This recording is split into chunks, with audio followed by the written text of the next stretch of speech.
తీవ్ర ఎండలతో అల్లాడిపోతున్న ప్రజలకు వాతావరణ శాఖ గుడ్ న్యూస్ చెప్పింది. నైరుతి రుతుపవనాలు ఈ ఏడాది కాస్త ముందుగానే వచ్చే అవకాశం ఉందని తెలిపింది. ఈ నెల 19వ తేదీకల్లా నైరుతి రుతుపవనాలు అండమాన్ తీరాన్ని తాకనున్నాయి. దాన్ని ఆనుకుని ఉన్న ఆగ్నేయ బంగాళాఖాతం నికోబార్ దీవుల్లోకి ప్రవేశిస్తాయని తెలిపింది. మరోవైపు ద్రోణి ప్రభావంతో 4 రోజుల్లో తెలుగు రాష్ట్రాల్లోని కొన్ని ప్రాంతాల్లో పిడుగులతో కూడిన వర్షాలు కురుస్తాయని పేర్కొంది.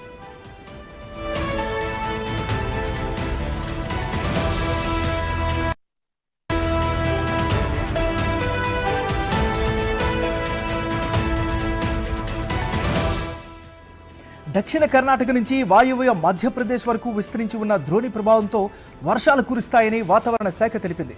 తెలంగాణలోని పలు ప్రాంతాల్లో మంగళ బుధవారాల్లో తేలికపాటి నుంచి మోస్తరు వర్షాలు కురిసే అవకాశం ఉందని ప్రకటించింది. దక్షిణ ఆగ్నేయ దిశల నుంచి బలమైన గాలులు వీస్తాయని వెల్లడించింది.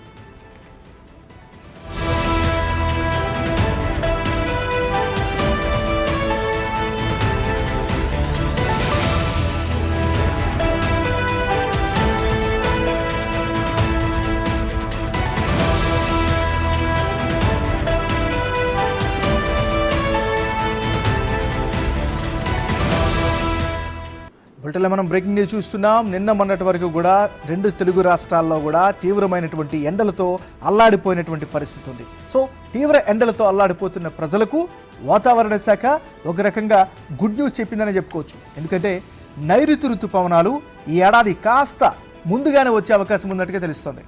యాక్చువల్గా ఈ నెల 19వ తేదీకల్లా నైరుతి ఋతుపవనాలు అండమాన్ తీరాన్ని తాకే అవకాశాలు ఉన్నట్టుగా తెలుస్తోంది. దాన్ని ఆనుకుని ఉన్న ఆగ్నేయ బంగాళాఖాతం నికోబార్ దీవుల్లోకి ప్రవేశిస్తాయని వాతావరణ శాఖ స్పష్టం చేసింది. మరోవైపు ద్రోణి ప్రభావం వల్ల 4 రోజుల్లో 2 తెలుగు రాష్ట్రాల్లో అంటే అటువైపు ఆంధ్రప్రదేశ్ కావచ్చు, ఇటువైపు తెలంగాణలో కొన్ని ప్రాంతాల్లో పిడుగులతో కూడినటువంటి వర్షాలు కూడా కురిసే అవకాశం ఉన్నట్లుగా కూడా వాతావరణ శాఖ పేర్కొంది.